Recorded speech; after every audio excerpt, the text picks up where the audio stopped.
jala deemuudhaaf ta'ee taa'amuufiyyuu shaataa isii keessaa bu'uudhaan kun gubbaa ishee sanirra hin jiraannuti wantoonni kun akkasitti ilaalamu jechuudha. Assalaamu alaikum warahmatullahi wabarakatuh. Akkamiin kun keessanii keessanii hedduu jabaatu jedha. Aliin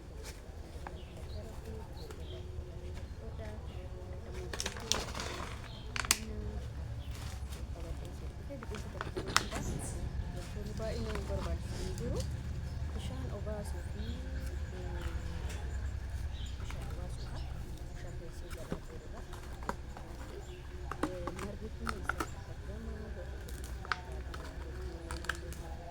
jiraan fi lafa gaarii tokko cophaa jedhamu filatamu immoo lafa magaalaatti immoo baay'ee garuu inni gaafa kunuunsitti bareechite maalitti namatti tola. Ani meeshaa isaa hamma ammaatti wantoonni inni keessatti jiran aayilaandii muramaa keessatti jiru meeshaa isaa wantoota qodaa inni keessatti waan hin beekiniif gara caalaatti bita jedhee yaada. Akkuma argitan kanatti isa jala baay'ee bishaan kan jiru. Margi kun marga baay'ee bareedaadha. Yeroo guddaadha. Akkas yeroo guddaadha. Kanaaf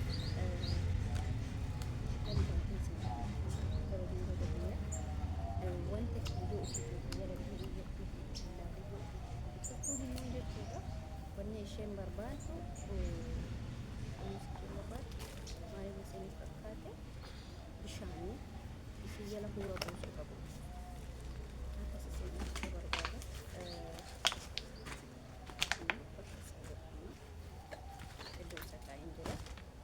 Baay'ee yeroo duraa muuzii manneen kunillee baay'ee miidhagaadha. Bishaan gahaan argatu, qulqullina kan argatu, akkuma itti kunillee lafa maal jedhamu waa jedhama maqaa isaan beeku malee innis yeroo as keessa dawaadha wanti amma kun jechuudha. Dawaa akkamii beeksisanii qorri gaafa qo'anii gaafa biyya ormaatti waan isaan jaallatan qorri ittiin ta'ee oola keessa jiree qorri dubarlee nafa keessa waan jiru inni kunillee qorri waan kana ho'ise taane dhiyeeffatu jira miti namoota tokko qorri qabu waan akkasiitiif baay'ee bareedaadha baay'ee barbaachisaadha.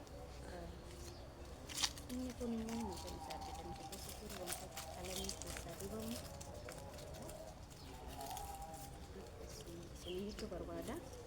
Kanaafiyyuu waa hundumaa waan afaan ofii siniifatu wayyaa waan afaan ofii jala deematu wayyaa waan afaan ofii hamma fedhe maalaati xiqqoos ta'ee guddoos ta'ee waan afaan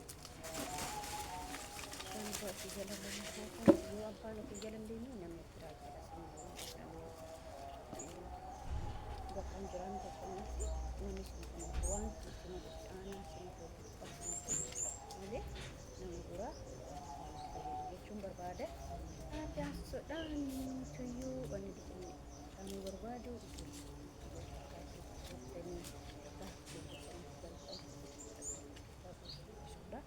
maaliif waan yoo akka isaa jedhu yoo akka lameenii baay'ee dhiibbaa maaliif simara dhiibbaan gaamalee nama biraa shafarlee kan ta'u akkas isinitti barbaadu kabajoon biyyaa kana fakkaata. Maraattu asitti immoo maraattu fakkaata. Maaliif hojjechuun maraattu garuu immoo hojjetan maaliif inni baay'ee yeroo fuudhee keessumattutti ni qofa. Caala meeshaa isallee biti jedhee yaada rabbiin mul'atu yaada akkas barbaada. Kana fakkaatti viidiyoo kee laayik godha sheer godha hamma dhumaatti guddaa wadha inni jedha oloota ila daaraa isaa argitanii harki kee akkas ta'a diinii kee akkas ta'a maataan kee akkas ta'a bakka waan hundumaan jechuudha.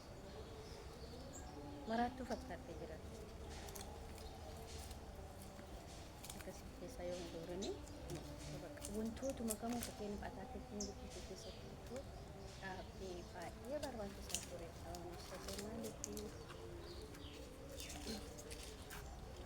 Ataakiltiin si fayyada garuu asitti wantoonni nyaatamu wantoota paappaayee muuzii burtukaana tokko tokkollee wantoonni namni hin taane lafa kanatti hin jiru wanni inni hin taane garuu biyya kanatti osoo ta'ee namoonni ta'ee shunkurtiirraa qaararra maal dhaabatu hin danda'a. Shunkurtiin garuu ani tallaaliif biyya kanatti hin ta'u na fakkaata.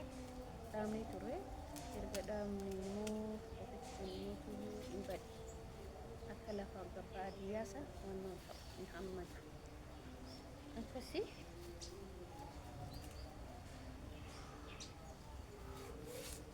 kana fakkaata. Kun bicha godhatan jira. Hidhuun bicha bakka gubbarra wanni baay'ee naannoo gadi duudaa akkasaan isaatti gaddoodha. Akkasii isin jechuu barbaada. Hojiin kamiin tuffatamu namoonni tokko tokko wanta biyyan baatti galanii kahaa kan nabadaa, fuula nabadaa, haayilee kan nabadaa tuffatamu jiraanii.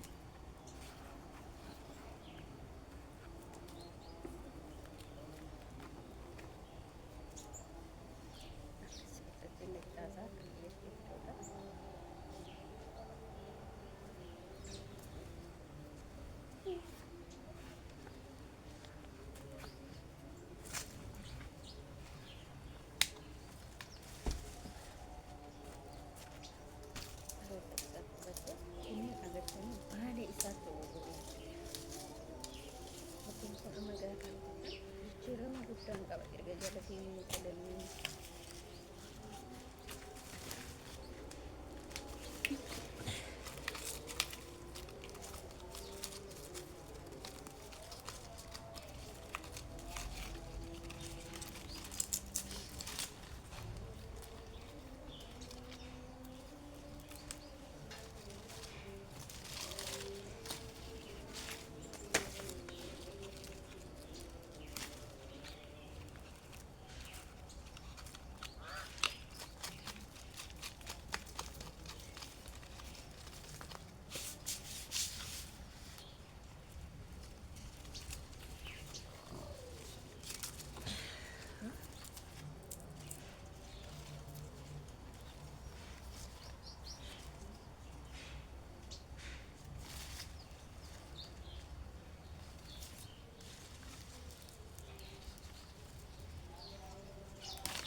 Yaasa.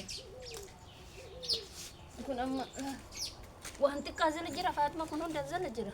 Asirran galen. Argite? Kun hundi Faatuma as keessa. Kotonni kun hundi.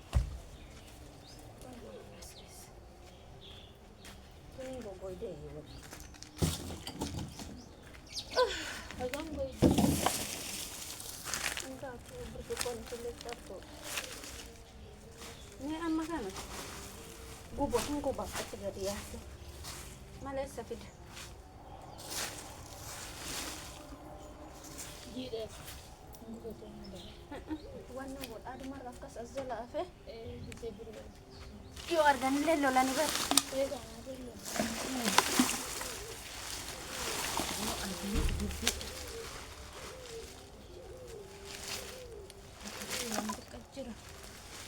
Kana tuh gue sawar Bishaan kan mat dhuga malee inni dhugu. Inni dhugu itti gadi seenu ka. Yoo itti gadi seene bishaan dhuga.